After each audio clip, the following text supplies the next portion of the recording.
Dobry wieczór, z tej strony stowarzyszenie. Dobry wieczór, z tej strony stowarzyszenie Dzień Dobry Lil. Nazywam się Angelika Rudzka i naszą gościnią jest dzisiaj pani Dominika Ryc-Kancler. Witam. Dzień dobry, bardzo mi miło, bardzo serdecznie dziękuję za zaproszenie do rozmowy. Dziękujemy za przyjęcie zaproszenia. Jest pani wokalistką, autorką tekstów, kompozytorką, ale również współprowadzącą programy rozrywkowe, takie jak 5-10-15 czy Ferie z jedynką. Na ten moment rzeczywiście ta ostatnia część to jest zamknięty rozdział. Ja jako nastolatka zaczynałam pracę w telewizji polskiej właśnie w charakterze prowadzącej programy dedykowane głównie dzieciom i młodzieży, takie właśnie jak te wymienione przez panią. Ta przygoda później się zakończyła, no bo ja już po prostu nie byłam w wieku ani dziecięcym, ani młodzieżowym, tylko już całkiem dorosłym, ale rzeczywiście taki epizod zawodowy również miałam. Natomiast obecnie zajmuję się muzyką, to tak chyba najszerzej opisuje moją działalność. Wszystko to, co pani powiedziała, się zgadza. Jestem wokalistką, autorką tekstów, kompozytorką. Zdarza mi się być też producentką. Obecnie właśnie jestem tuż przed wydaniem mojego drugiego solowego albumu. Także to taka moja muzyczna codzienność. Jest pani również twórczynią projektu Melodie Bliskości, prawda?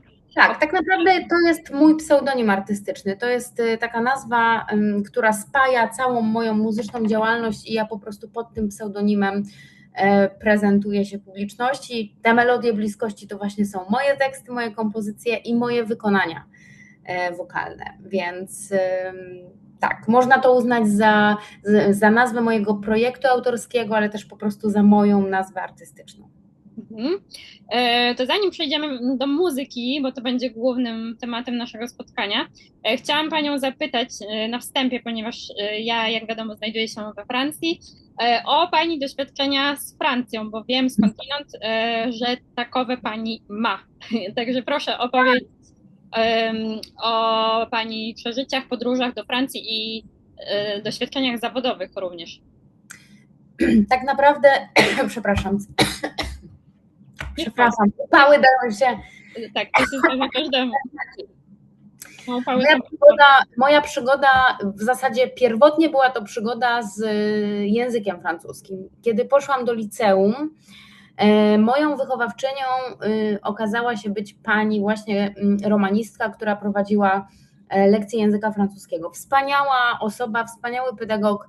Pozdrawiam serdecznie panią Beatę, moją wychowawczynię z liceum. I ona po prostu jakoś tak potrafiła tchnąć w nas pasję do nauki tego języka. Do tego stopnia w moim przypadku, że ja bardzo przez te 3 lata liceum, bo ja już byłam w tym systemie, gdzie liceum w Polsce trwało nie 4, a 3 lata,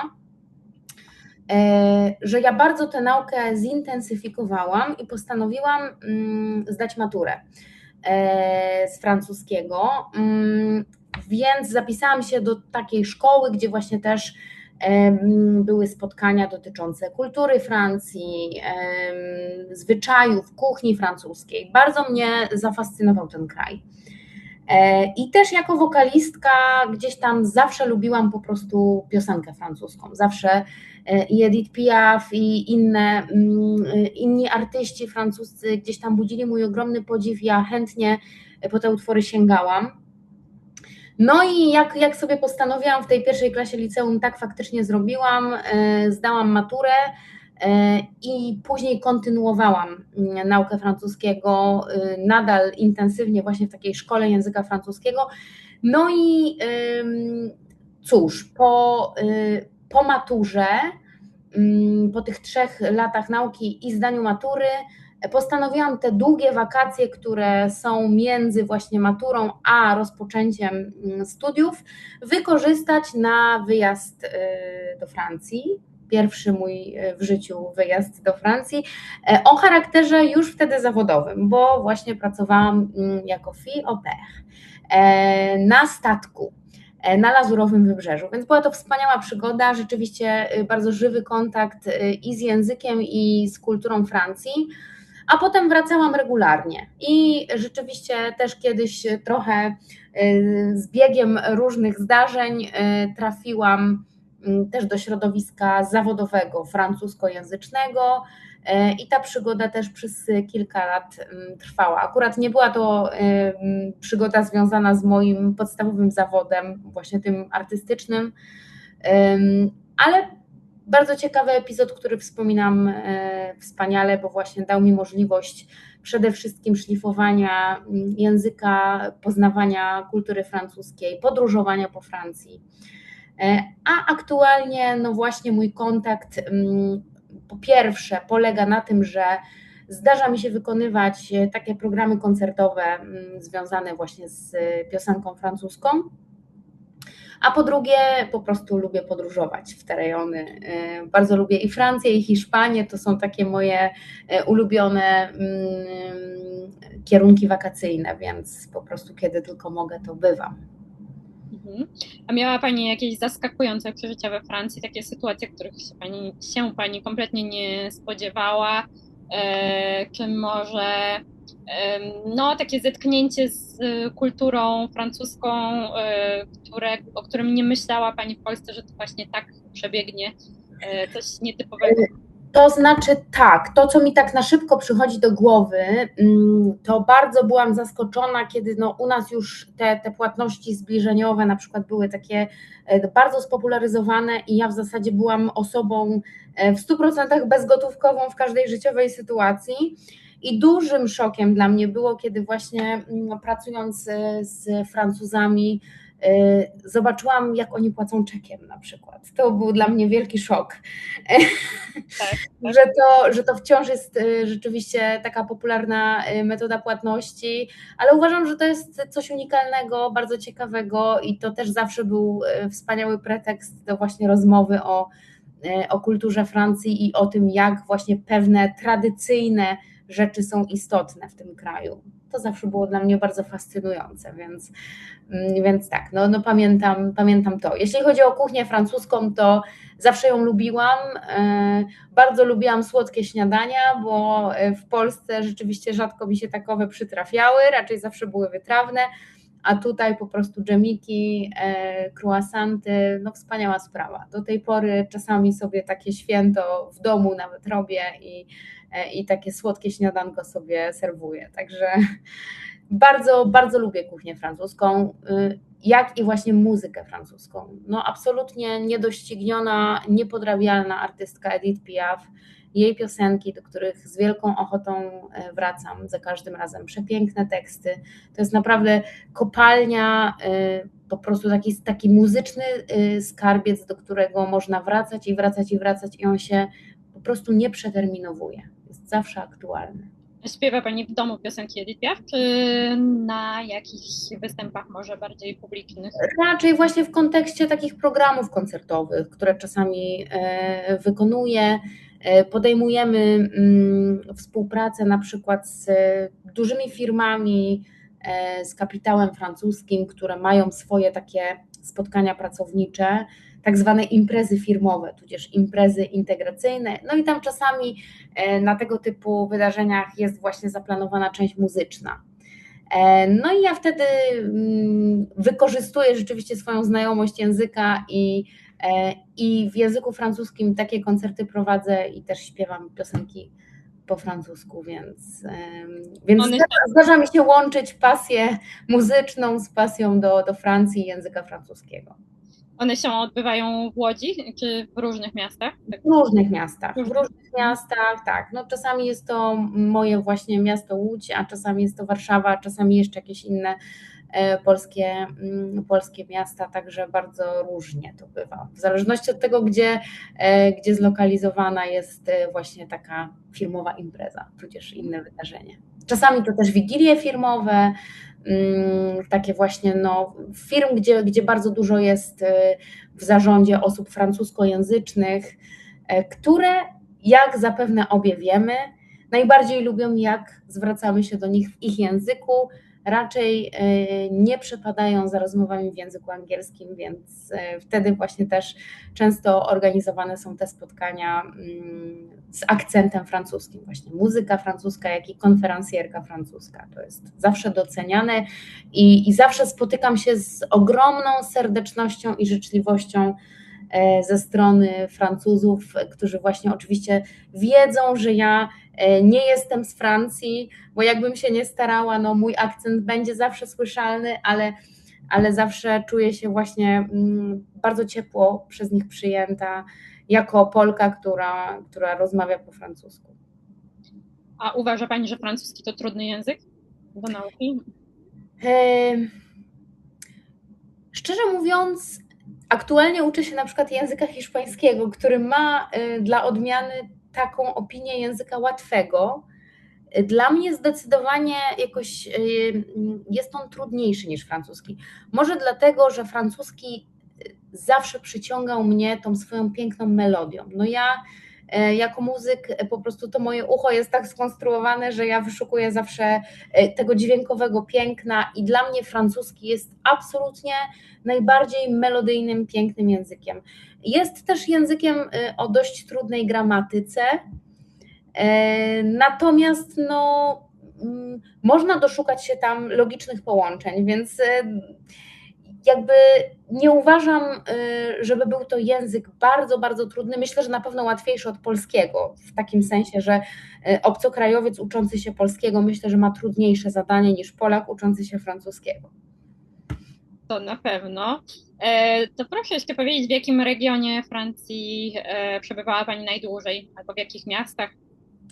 No właśnie pierwsza ta moja wyprawa to było Lazurowe Wybrzeże i tam w tych okolicach sobie po prostu pływaliśmy, a później regularnie latałam z Polski do Bordeaux i w tamtych okolicach właśnie w celach głównie zawodowych byłam. Także no, nie zwiedziłam całego kraju, niestety, jeszcze wiele pięknych regionów, mam nadzieję, przede mną. A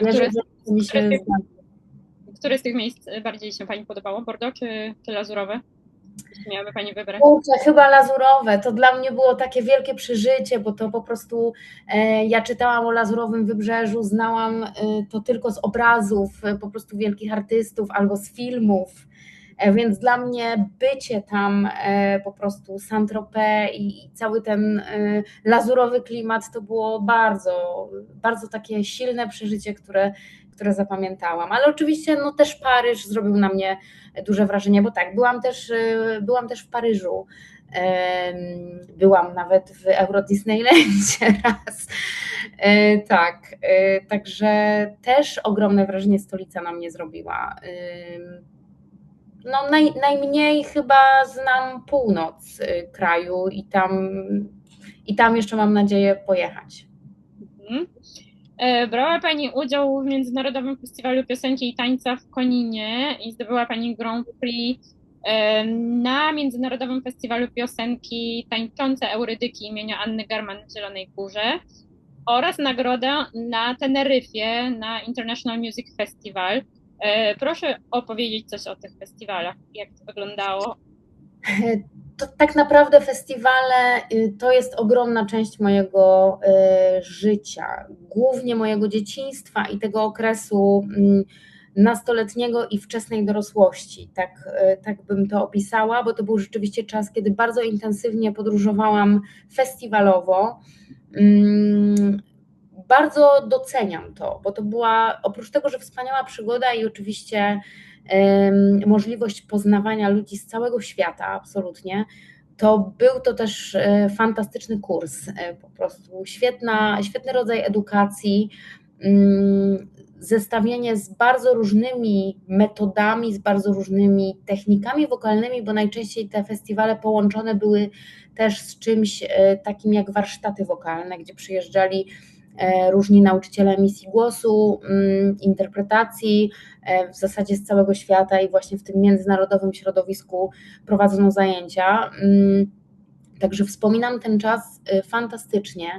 Taki wyjątkowy to rzeczywiście chyba był dla mnie ten Międzynarodowy Festiwal imienia Anny German, bo to był festiwal z niesamowitą historią w Polsce, bardzo uznany, bardzo taki prestiżowy, więc dla mnie sam fakt znalezienia się gdzieś tam w gronie ścisłych finalistów był już ogromnym wyróżnieniem. Ja się naprawdę nie spodziewałam tej głównej nagrody, którą otrzymałam. A kiedy ją otrzymałam, to otworzyło się przede mną wiele kolejnych drzwi i furtek w tym artystycznym świecie i tak naprawdę no, ja zaczęłam pracę na scenie jako dziecko, no, jako kilkulatka, jako 9-latka bodajże pierwszy raz pracowałam na scenie, w sensie było to coś więcej niż po prostu występ na konkursie wokalnym czy szkolnej akademii, tylko rzeczywiście była to praca artystyczna z pierwszym moim własnym wynagrodzeniem, więc to festiwale tak naprawdę na początku otworzyły mi drogę do tego środowiska i które mnie absolutnie pochłonęło, no i tak to już zostało, że w tym zawodzie pozostałam i myślę, że to się na pewno nie zmieni. A gdzie był ten pierwszy występ, ten, o którym Pani mówi, Ten pierwszy występ to był związany z łódzkim środowiskiem artystycznym, to też w zasadzie taka ciekawa historia, bo jako 6-latka trafiłam do takiego popularnego wówczas programu telewizyjnego, który się nazywał Od przedszkola do Opola. To było emitowane w telewizji polskiej chyba w programie drugim, chyba bardzo tak. popularny, taki program rozrywkowy, familijny. Ja oczywiście ten program śledziłam razem z rodzicami, no i bardzo wierciłam im dziurę w brzuchu, żeby po prostu napisali tam, to wiadomo, to nie były czasy, kiedy się robiło jakieś castingi internetowe, tylko trzeba było przemierzyć po prostu wtedy prawie cały kraj, bo to castingi odbywały się w Gdyni, pamiętam, więc namówiłam rodziców i oni ze mną pojechali, całą noc jechaliśmy pociągiem do Gdyni, żeby na to przesłuchanie się dostać. I tam po prostu wszystkie chętne dzieci wchodziły do takiej dużej sali, stała kamera i były przesłuchania i trzeba było coś zaśpiewać, odpowiedzieć na kilka pytań komisji, a potem po prostu czekać na telefon. No ja bardzo, bardzo marzyłam o tym, że się uda i po prostu chyba to jakoś, nie wiem, wymodliłam, bo faktycznie się udało.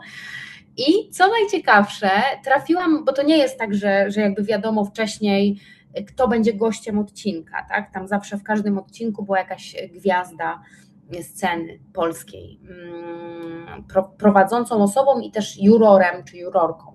I ja trafiłam do programu ze wspaniałą, wybitną polską pieśniarką Elżbietą Adamiak, która jest łodzianką. Więc no, szybko okazało się, że no, można powiedzieć, że mieszkamy bardzo blisko siebie, bo ja wówczas mieszkałam w Pabianicach, to jest moje rodzinne miasto, no to tuż obok Łodzi. No i kiedy właśnie głosami publiczności wygrałam ten odcinek, no to pamiętam, że pani Elżbieta podeszła do moich rodziców i powiedziała, że koniecznie po prostu trzeba zapisać mnie na jakieś zajęcia wokalne w Łodzi. I dowiedzieliśmy się też wtedy, że w Łodzi funkcjonuje takie miejsce, magiczne miejsce, Łódzka Piwnica Artystyczna Przechowalnia.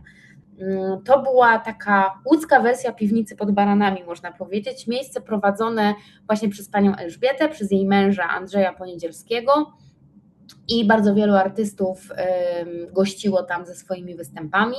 Pan Artur Andrus, Katarzyna Groniec, no to naprawdę była śmietanka po prostu polskiej ambitnej sceny muzycznej. I ja rzeczywiście po powrocie do Łodzi z rodzicami odwiedziłam to miejsce, spotkaliśmy się ponownie z panią Elżbietą i tak jakoś wyszło, że akurat był realizowany taki program świąteczny, gdzie było potrzebne śpiewające dziecko do zaśpiewania jakiegoś utworu i to były koncerty, które się odbywały właśnie w sali kongresowej w Warszawie i w jakichś takich teatralnych salach. Tutaj już no to było jednak wow.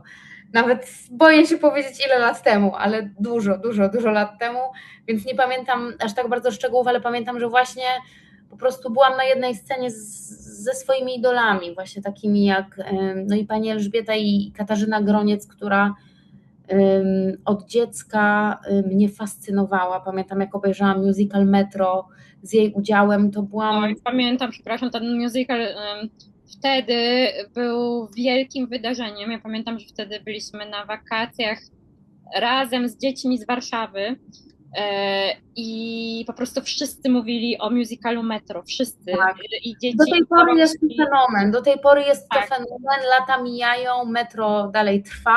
Dokładnie. I te wspaniałe piosenki, zmienia się obsada, natomiast musical cały czas jest aktualny i cały czas jest wystawiany, więc i cały czas po prostu gromadzi niesamowite ilości widzów i słuchaczy. To jest naprawdę olbrzymi sukces. No i tak właśnie się zaczęła taka moja poważniejsza sceniczna przygoda, właśnie dzięki tak naprawdę pani Elżbiecie. I zamykając to pewną klamrą, w tym roku śpiewałam również taką serię koncertów z panią Elżbietą Adamiak, która świętowała 50-lecie swojej pracy artystycznej i 70. urodziny. Więc pięknie ta nasza historia zatoczyła koło, no bo znowu pani Elżbieta do mnie zadzwoniła, znowu zaprosiła mnie do udziału w swoich koncertach i znowu spotkałam się na scenie po prostu z wybitnymi polskimi artystami, takimi jak Grzegorz Turnał, takimi jak Tatiana Okupnik, grupa Mozarta, Mietek Szcześniak, Grażyna Łabaszewska, no po prostu same ikony, także pani Elżbieta zafundowała mi mnóstwo wspaniałych artystycznych przygód i bardzo sobie to cenię, bardzo się cieszę, że do tej pory jesteśmy w kontakcie i do tej pory współpracujemy. To już tyle lat. Fantastycznie. A kto ma większą tremę, dziecko czy dorosły występujący na scenie? Kiedy się pani bardziej denerwowała? No bo wiadomo, że przynajmniej tak słyszę, że każdy artystka ma scenę, nawet osoby, z którymi rozmawiam po, nie wiem, 30-leciu pracy artystycznej, mówią mi, że naprawdę się denerwują przed wejściem na scenę. Ja może jestem trochę nietypowa. Może jestem trochę nietypowa w tej materii, bo tak naprawdę ja nie odczuwam jakiegoś takiego negatywnego napięcia przed koncertami, przed jakimiś takimi ważnymi, dużymi dla mnie wydarzeniami scenicznymi. Sytuacje, które wyzwalają we mnie tremę, to są sytuacje występów dla osób bliskich, dla osób najbliższych. U mnie jest tak. Pamiętam, jak moja mama miała swój jubileusz, jakieś okrągłe urodziny i właśnie poprosiła mnie, żebym zaśpiewała dla niej. I to był chyba jedyny raz, jaki tak pamiętam, że ja po prostu zapomniałam tekstu, czułam się bardzo zestresowana, no wybrnęłam jakoś z tej sytuacji, ale naprawdę stresowałam się. Myślę, że to było dlatego i pewnie nadal by tak było, że po prostu śpiewając dla tych najbliższych osób, najbardziej przez nas ukochanych, najbardziej nam drogich, bliskich, po prostu chcemy jeszcze bardziej, żeby to było najlepsze, najpiękniejsze, najwspanialsze i takie nieskazitelne. I myślę, że to wyzwala tremę i właśnie jakiś taki rodzaj napięcia. Natomiast powiem szczerze, że tak bardzo czuję się scalona z muzyką i tak silne jest moje poczucie tego, że jestem na swoim życiowym miejscu, że realizuję rzeczywiście to, do czego zostałam powołana na ten świat, że dla mnie się to nie łączy z tremą. To jest dla mnie zawsze po prostu celebracja tego przywileju, że mogę mieć pracę, która jest moją największą pasją i miłością. Także to raczej same pozytywne odczucia we mnie uruchamia. Czyli wielkość publiczności, ilość osób nie ma większego znaczenia, mogłaby pani wystąpić przed? Nie, dlatego że to też współcześnie bardzo się to zmieniło, bo można nagrywać utwory u siebie w pokoju, będąc w nim samemu, ale w momencie, kiedy upubliczniamy to w internecie, to my już nie wiemy, przed jak dużą publicznością przyjdzie nam się prezentować, bo nie wiemy, do kogo to dotrze, ile osób to wyświetli, ile osób tego wysłucha.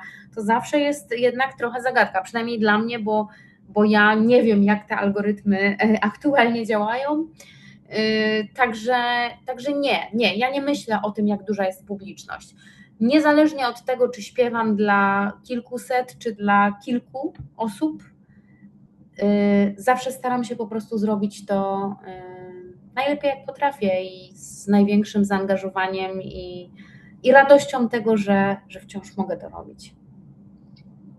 Czy gdyby zaczynała Pani swą drogę w takich czasach jak dzisiaj, to znaczy przy ogromnej popularności tak zwanych talent show, to myśli Pani, że ona by się potoczyła inaczej? Bo wiadomo, że ten rynek wyglądał, rynek muzyczny, ale w ogóle rynek rozrywkowy tak zwany, czy rynek show biznesu wyglądał zupełnie inaczej. Nawet 15 lat temu, a 20-30 lat temu to wygląda już zupełnie inaczej, prawda? Czy to by zmieniło Pani drogę artystyczną? Nie sądzę. Szczerze mówiąc, na ten moment nie sądzę. Często właśnie jestem pytana o to, dlaczego nie próbowałam swoich sił, tak? To takie częste właśnie pytanie, a dlaczego nie właśnie na przykład The Voice of Poland, tak? To jakby ja nigdy nie czułam, że to jest takie moje miejsce. Zawsze dość bezkompromisowo podchodziłam do kwestii muzycznych. Zawsze miałam w sobie pragnienie tworzenia, a nie odtwarzania. Nie bardzo chciałam śpiewać utwory innych artystów od pewnego momentu, kiedy już byłam nastolatką i więcej wiedziałam o tym, co chciałabym ludziom poprzez muzykę przekazywać, to już wtedy zaczęłam pisać swoje utwory i komponować swoją muzykę. Natomiast te programy w znakomitej większości promują jednak utwory z kanonu tej polskiej czy zagranicznej muzyki rozrywkowej, które się coveruje, tak? Nie ma tam zbyt wiele przestrzeni dla muzyki autorskiej, a to jest zdecydowanie środowisko bliższe mnie. Inna sprawa jest właśnie powiązana z tym, że mnie trochę osobiście przeszkadza to, że to jednak zawsze te programy są produkcją, prawda? To jest produkcja telewizyjna, to jest program rozrywkowy. Czasami zastanawiam się właśnie, czy bardziej jest to jeszcze program muzyczny, czy już program rozrywkowy, tak? Czy tam chodzi o najlepszej jakości muzykę, czy chodzi właśnie o rozrywkę publiczności. I po prostu do tej pory odczuwałam, że idąc do takiego programu trzeba zgodzić się na kompromisy, na które ja po prostu chyba nie do końca byłam gotowa iść.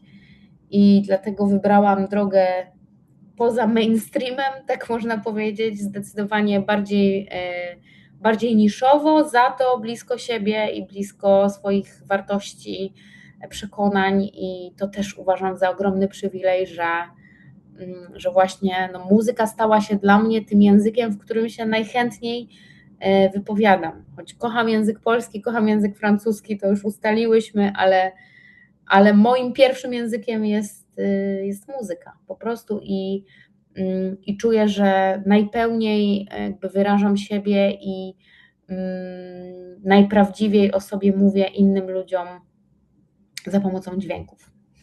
A jak Pani się uczyła muzyki? To znaczy, to były studia na Akademii Muzycznej, czy jakieś zajęcia?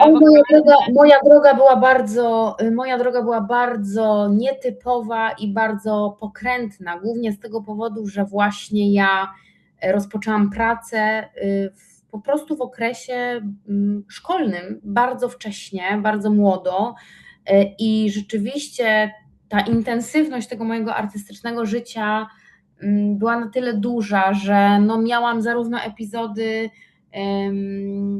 niechodzenia do szkoły, to znaczy takiego indywidualnego toku nauczania, bo na przykład brałam udział w projektach realizowanych w teatrze, gdzie to się wiązało z codziennymi próbami i potem spektaklami, koncertami, więc po prostu te próby były od rana, czyli dokładnie wtedy, kiedy szkoła. Natomiast zaczęłam też nawet rok wcześniej niż rówieśnicy, zaczęłam szkołę muzyczną, bo moja starsza siostra była w szkole muzycznej na fortepianie i ja po prostu tak niesamowicie zazdrościłam jej tego, że ona się uczy tej gry na instrumencie, że chodzi na te wszystkie zajęcia z kształcenia słuchu, że po prostu jako 6-latka znowu poprosiłam rodziców, którzy na szczęście byli bardzo przychylni temu i powiedzieli oczywiście, jak tylko masz ochotę, pomożemy ci, pójdziesz. No i zapisali mnie właśnie do takiego ogniska przy szkole muzycznej najpierw jako 6-latkę. Tam uczyłam się przez rok na fortepianie, no i też oczywiście rytmiki, kształcenia słuchu, wszystkie te takie przedmioty tradycyjne, a później już od pierwszej klasy szkoły podstawowej rozpoczęłam właśnie edukację muzyczną. No i ten fortepian był ważny, do tej pory jest, ja bardzo lubię grać na fortepianie, natomiast no jednak szybko dość okazało się, że to nie gra na instrumencie, a śpiewanie jest moją drogą i że głos będzie moim podstawowym instrumentem zdecydowanie przed fortepianem. Potem jeszcze miałam epizod nauki gry na saksofonie, bo to był wtedy popularny z kolei program, jakoś tak dużo tych inspiracji łapałam po prostu z telewizji. Był program Jaka to Melodia i tam była pani, która po prostu z taką niesamowitą pasją, energią i radością grała na saksofonie. Mnie się to tak szalenie podobało, że po prostu stwierdziłam, że bardzo chcę też spróbować. A instrument dęty był dla mnie w ogóle wówczas nieznanym światem, no bo właśnie kontynuowałam cały czas naukę gry na fortepianie. Więc spróbowałam tego. No ale jakby kariery instrumentalnej nie zrobiłam. Myślę, że po prostu jestem zbyt mało pokorna w kontekście muzyki klasycznej, by ciężko było mi czerpać pełną satysfakcję z odtwarzania nut, z grania po prostu z nut, odtwarzania kompozycji innych osób. No i poszłam najpierw bardzo mocno w kierunku musicalowym i to przez kilka lat była moja wielka miłość. Do tej pory bardzo lubię musicale, ale jednak ostatecznie poprzez znowu różne życiowe zakręty, naukę wokalistyki jazzowej i estradowej, ale właśnie muzyka jazzowa była też moją wielką inspiracją, fascynacją i pasją. Zakorzeniłam się ostatecznie po prostu w muzyce rozrywkowej i w autorskim projekcie Melodie Bliskości. Aktualnie właśnie przygotowuję się do wydania drugiego solowego albumu jesienią tego roku jeszcze, więc to jest teraz ten mój najważniejszy projekt i taki najjaśniejszy cel, który mam przed sobą. A może Pani powiedzieć coś o repertuarze na tym albumie, czy jeszcze nie? Czy to jest tajemnica? No. Mogę powiedzieć jak najbardziej.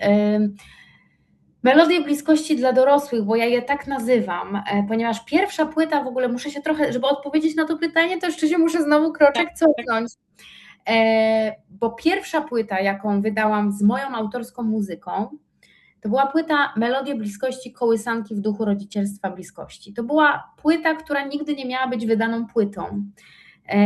Kiedy zostałam po raz pierwszy mamą, bardzo dużo śpiewałam mojej córce, jakby też cały okres ciąży pracowałam jako wokalistka, więc moja córka z tymi dźwiękami jeszcze po prostu w okresie prenatalnym była oswajana i kiedy się urodziła, to ja po prostu jakoś tak naturalnie czułam potrzebę śpiewania jej.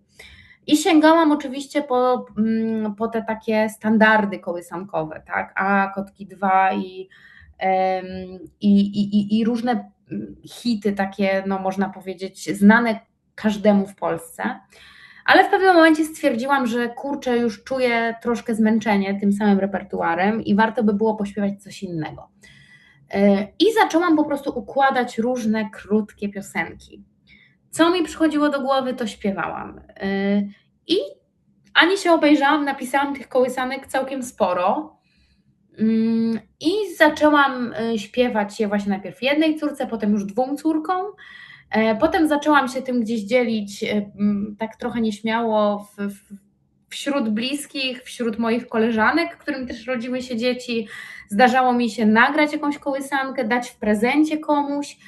No i tak właśnie znajomi mówią, dlaczego ty tego nie wydasz? Bardzo ładne są te rzeczy, bo to właśnie takie teksty, które dotykają bardzo różnych tematów i nie są nadmiernie lukrowane, jakby w nich jest mowa o pięknie tego okresu macierzyństwa, rodzicielstwa, ale też o zmęczeniu, o lęku, którego doświadczają rodzice, kiedy te dzieci pojawiają się na świecie, o różnych też wyzwaniach tak naprawdę i mam wrażenie, że przez ten fakt gdzieś tam te piosenki stały się po prostu tym moim bliskim osobom, które miały okazję ich doświadczyć, stały się dla nich po prostu ważne. I oni namówili mnie do tego, żebym to wydała, żeby to miało szansę zaistnieć gdzieś szerzej. No więc trochę mi to zajęło, żeby się z tym oswoić i wyjąć te moje kompozycje i tekst z szuflady, ale zrobiłam to i, i wydałam właśnie tę płytę cyfrowo, czyli tak jak to teraz się wydaje muzykę w streamingu, można posłuchać tych kołysanek. Natomiast teraz aktualny projekt to są również melodie bliskości, ale dla dorosłych słuchaczy. I to jest 10 moich tekstów, 10 moich kompozycji. Projekt bardzo intymny i taki szczególny dla mnie, ponieważ rzeczywiście nie jest on moją wyobraźnią, jest on moim prawdziwym życiowym doświadczeniem, które po prostu w 10 utworach zamknęłam. Opisałam historię z mojego własnego, prywatnego życia piosenkami. Ułożyłam te piosenki w kolejności. Album ma właśnie taki charakter koncepcyjny i te utwory wiążą się jeden z drugim i prowadzą słuchacza przez kolejne wydarzenia w moim życiu.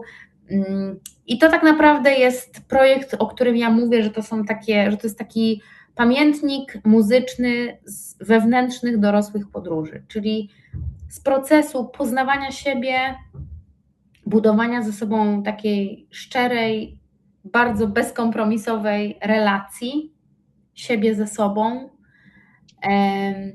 Z tego zrodziły się te piosenki i to oddaję słuchaczom pod tytułem Korzenie, jako że jest to muzyka dotykająca tematu moich korzeni, moich ukorzenianych doświadczeń, ale też cały projekt od strony muzycznej jest powrotem do korzeni. W czasach, w których mamy zalew muzyki AI, tak, wytwory sztucznej inteligencji i muzyka jest po prostu skrupulatnie produkowana, to ja postanowiłam jednak wrócić do korzeni i zrobić ten album w sposób bardzo organiczny. Jest to płyta akustyczna i tam po prostu wszystkie dźwięki, które są grane przez ludzi, przez wspaniałych muzyków i ich wrażliwości, a wszystkie teksty i nuty, które tam słychać, są ze mnie. Także Melodie bliskości korzenie, premiera jesienią tego roku. Zapraszam serdecznie do śledzenia tej historii. Oczywiście będziemy śledzić i też będzie dostępna na Spotify i w innych serwisach, tak? tak? Będzie dostępna we wszystkich serwisach streamingowych, ale będzie też, mam wielką taką nadzieję, wszystko robię, by się tak stało, wydana fizycznie. Choć wiadomo, są to czasy, kiedy płyty CD no nie są już popularne, już jakby wiele osób nawet nie miałoby nośnika, na którym można taką płytę odtworzyć, ale mnie bardzo na tym zależy, ponieważ ja chcę tam zawrzeć taką książeczkę, w której podzielę się również częścią historii powstawania tych utworów i będę miała szansę skierować kilka słów do osób, które się tą historią zainteresują, więc chciałabym, by też był ten ślad materialny tego albumu i tego wydawnictwa i będę robić wszystko, żeby się tak stało. Natomiast coraz bardziej popularne są winyle.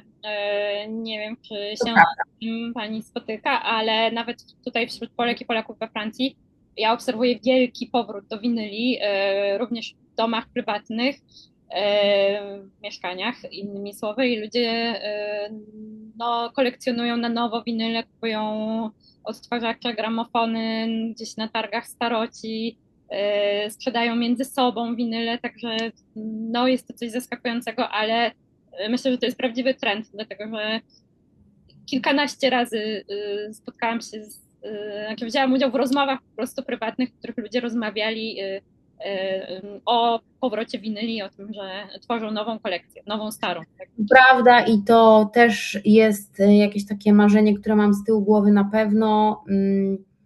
Może się kiedyś ziści.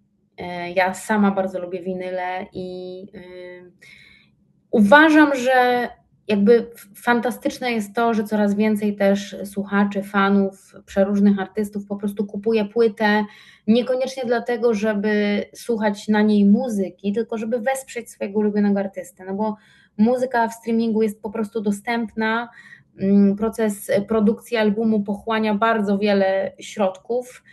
Nie są to już czasy, kiedy wytwórnie płytowe są gotowe wykładać jakieś duże budżety na produkcję płyt i nowej muzyki. Dlatego też wielu artystów decyduje się właśnie na taką niezależną drogę wydawniczą, więc to, że ktoś kupi płytę, jest absolutnie takim znakiem dla artysty, że hej, to co robisz jest dla mnie ważne i twoja muzyka mnie interesuje. No i takim wspaniałym gestem wsparcia po prostu, więc mnie to osobiście bardzo cieszy. Uważam też, że po prostu posiadanie swojej kolekcji płyt w domu to trochę tak jak posiadanie pięknej biblioteki z ulubionymi książkami, prawda? Też możemy dzisiaj słuchać książek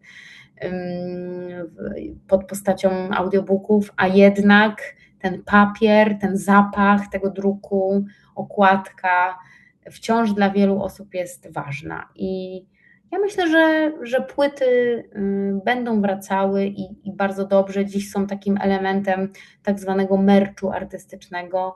Niech tak będzie. Myślę, że nie ma co się kłócić z tym, że to wszystko ewoluuje. Rynek muzyczny ewoluuje. My jako osoby działające w tej branży po prostu płyniemy z nurtem najczęściej. Mam nadzieję, że wciąż będzie miejsce po prostu na ten fizyczny produkt, który wiąże się z dostępnością muzyki i z jej produkcją. To teraz powiedzmy o projekcie, a właściwie trwającym projekcie, bardzo, bardzo dobrze rozwiniętym, od którego zaczęła się ta rozmowa, na bazie którego powstał pomysł na tą rozmowę, czyli o łódzkim chórze inkluzywnym, którego jest Pani pomysłodawczynią, twórczynią, można tak powiedzieć? Tak, tak. Jestem założycielką tego chóru. Historia była bardzo prosta w moim odczuciu. Ja chciałam dzielić się ze światem, najogólniej mówiąc, moim odkryciem tego, że muzyka jest niesamowicie terapeutycznym i autoterapeutycznym doświadczeniem, że może takim doświadczeniem być, że nie jest to aktywność dla wybranych, że nie jest to dziedzina, którą możemy się zająć tylko wtedy, kiedy ktoś nam da do tego prawo albo jakąś, nie wiem, licencję na tworzenie muzyki, a póki jej nie dostaniemy, to możemy ją tylko odbierać. Uważam, że tak nie jest. Uważam, że każdy ma prawo tę muzykę do swojej codzienności zaprosić i wręcz powinien, bo to wiąże się z wieloma fantastycznymi doświadczeniami, emocjami, że jest to też taki wspólny temat offline, który może tworzyć społeczności, który może jednoczyć ludzi w tych trudnych czasach, w których obecnie jesteśmy, gdzie każdy po prostu żyje trochę z głową w swoim telefonie. I taka była myśl, która mnie przyświecała, kiedy od drzwi do drzwi zaczęłam chodzić po moim mieście Łódź i szukać miejsca, które przyjęłoby mnie na jakichś takich skrajnie niekomercyjnych warunkach, bo realizowałam ten projekt z absolutnie zerowym budżetem i pozwoli mi prowadzić nieodpłatne na zasadzie wolontariatu zajęcia muzyczne dla osób w każdym wieku. Od początku wiedziałam, że nie chcę robić przesłuchań. Od początku wiedziałam, że nie chcę tego w żaden sposób ograniczać ani co do płci, ani wieku, ani zawodu. Nie chcę komunikować, że to tylko społeczność dla osób, nie wiem, z jakimkolwiek wykształceniem muzycznym, choćby bardzo podstawowym. Od początku mówiłam, że ja zapraszam wszystkich, że ja z każdego głosu zrobię użytek w tym chórze, że każdy będzie miał swoją wspaniałą rolę i po prostu wystarczy przyjść. I tak też się stało. Trafiłam do miejsca niestety już niefunkcjonującego, a szkoda, Centrum Praw Kobiet w Łodzi. Otworzyło przede mną swoje drzwi i powiedziano mi, że jeżeli ja nie zamierzam pobierać wynagrodzenia za prowadzenie tych zajęć, no to Centrum Praw Kobiet nie będzie obciążało mnie kosztami wynajmu sali, po prostu mi tę salę udostępni. I ja po prostu tak z dnia na dzień wskoczyłam tam i zaczęłam prowadzić te zajęcia. One nie były bardzo popularne od razu. Przychodziło po kilka osób, czasami 5, czasami 7 kobiet. Były to na początku tylko kobiety i długi czas były to tylko kobiety w różnym wieku. Śpiewałyśmy piosenki, ja zdejmowałam z ludzi ten stres, że muszą czytać nuty. Nie muszą czytać nuty. Ja czytam nuty i to wystarczy. Gram te melodie, które następnie staramy się odtworzyć wokalnie i po prostu każdego uczę ze słuchu i to nam zupełnie wystarcza. No i z czasem okazało się, że jakoś w mieście naszym coraz więcej osób o tym chórze wie. Początkowo działałyśmy pod taką nieformalną nazwą, bo dziewczyny same się nazwały Słowiki Dominiki. Tak o sobie mówiły, że jesteśmy Słowiki Dominiki. No i tak to na początku rzeczywiście funkcjonowało. Później nazwa się zmieniła na Łódzki Chór Inkluzywny Zachwyty, no bo też chór stał się rzeczywiście dużym zespołem, który zaczął koncertować dość aktywnie na różnych scenach, nie tylko naszych łódzkich, ale staramy się do tej pory być takim zespołem bardzo dostępnym. Dużo działamy wolontariacko, odwiedzamy między innymi domy pomocy społecznej, centra takie senioralne, występujemy w różnych instytucjach kultury, czasami na imprezach o charakterze miejskim, a czasami po prostu same organizujemy swoje koncerty tematyczne. W każdym razie w tej chwili jest to już kilkadziesiąt osób i powoli, małymi kroczkami stajemy się chórem mieszanym, bo dołączają do nas pierwsi panowie, co mnie jako osobę aranżującą wokalnie utwory i piszącą też utwory dla chóru bardzo cieszy, bo daje mi to większe spektrum możliwości takich harmonicznych, więc bardzo się cieszę i mam nadzieję, że zachwyty będą trwały w Łodzi i nie tylko w Łodzi. Teraz od września otwieram bliźniaczy projekt, bliźniaczy zespół pod hasłem Małe Zachwyty i to będzie ta sama koncepcja, ale skierowana do dzieci w wieku szkolnym, do dzieci i młodzieży w wieku szkolnym, także powstaną małe zachwyty dla nieco młodszych wokalistów i wokalistek i bardzo się cieszę, bo w zasadzie zostałam zainspirowana, bo mamy śpiewające właśnie w chórze mówiły, kurczę, Dominika, wymyśl coś dla naszych dzieciaków, bo one też chcą śpiewać tak jak my, zazdroszczą nam. No i tak zostałam zainspirowana znowu do kolejnego pomysłu. Także no, projekt się rozwija i to mnie bardzo cieszy, daje mi też bardzo dużo energii i wspaniałych przeżyć po prostu, bo ja mam tak cudowną pracę, że mogę obserwować po prostu ludzkie spełnienie i szczęście. To jest niesamowite. Widzieć, jak te osoby, które zbliżają się do tej muzyki, śpiewają, jak się tym cieszą, jak mają właśnie taką chwilę tylko dla siebie, chwilę dla swojej pasji, żeby ją rozwijać, żeby robić to, co zawsze się chciało, ale na przykład brakowało odwagi, albo ktoś powiedział coś nieprzychylnego, nie daj Boże, na temat naszego śpiewania. Staram się to zmieniać i staram się kierować do ludzi ten komunikat, że jeśli mogą mówić, to mogą śpiewać po prostu. Jest to bardzo demokratyczny pomysł. I myślę, że wykonanie też, wdrożenie w życie, jakie Pani przeprowadziła. To proszę jeszcze na koniec powiedzieć, jak dobieracie repertuar. Widziałam nagrania z Herkulesa, prawda, z Rogatego Rancza, Wajany, czyli to są... Tak, bo to był akurat rok, kiedy realizowałyśmy piosenki z musicali i z bajek. Jakby co roku wymyślamy temat przewodni, który nam przyświeca przez cały sezon artystyczny. W tym roku pracowałyśmy przede wszystkim nad hitami radiowymi w nowych aranżacjach, czyli brałyśmy piosenki współcześnie bardzo popularne, których właśnie można posłuchać w radiu, i ja brałam je na tapet, rozkładałam na czynniki pierwsze, aranżowałam na chór, często zmieniając całkowicie to opracowanie harmoniczne również i podkład do utworu, i w takiej formie prezentowałyśmy to słuchaczom. Wcześniej właśnie były to bajki i musicale. Jeszcze wcześniej były to takie stare polskie utwory z okresu między innymi dwudziestolecia międzywojennego, w tym okresie powstające. Tak? Więc mamy bardzo, bardzo różne pomysły. Tak naprawdę od żadnego gatunku się nie odżegnujemy. Czasami jest to muzyka filmowa, czasami są to musicale, czasami są to po prostu popowe przeboje muzyki rozrywkowej, takie prawdziwe szlagiery, czasami jakieś wielkie hity zza oceanu. Bardzo różnie. No też pomału powstają utwory pisane przeze mnie specjalnie dla chóru.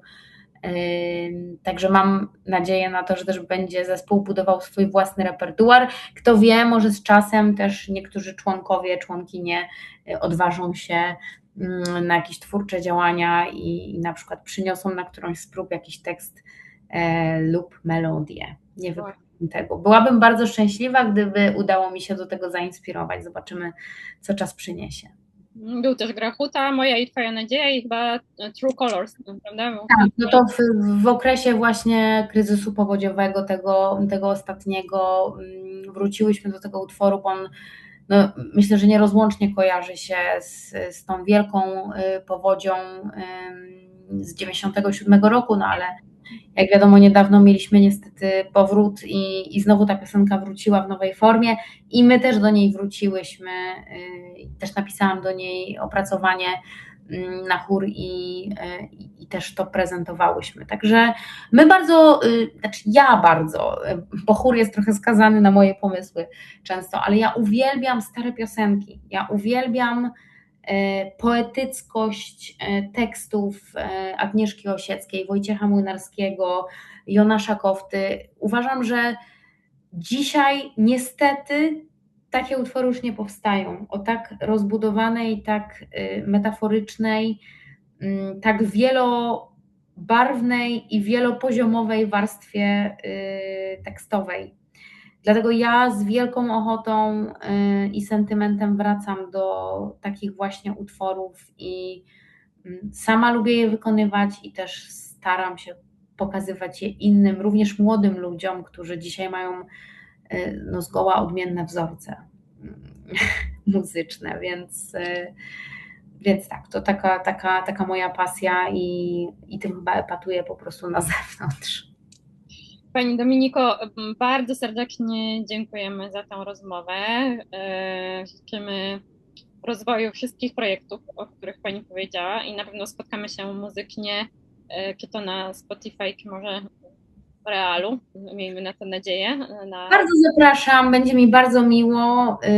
Wszystkie moje projekty, właśnie czy projekt związany z chórem, czy moją taką autorską działalność muzyczną można śledzić w internecie bezpłatnie za pośrednictwem mediów społecznościowych pod właśnie nazwą Melodie Bliskości. Także tam zapraszam, bo zawsze się dzielę wszystkim, co u mnie nowe i świeże, i jeśli zdarzy mi się kiedyś koncertowo odwiedzać Francję, to na pewno również tam się tym będę chwalić. Zapraszamy. Dziękuję za zaproszenie. I na koniec pozdrawiamy wszystkie słuchaczki i słuchaczy kanału Dzień Dobry Lil, DD Lil w serwisie YouTube, na YouTubie. Bardzo serdecznie pozdrawiam wszystkich, bardzo było mi miło gościć, dziękuję za rozmowę, wszystkiego dobrego życzę. Dziękujemy bardzo, wszystkiego dobrego również. Do widzenia. Do widzenia, dziękuję.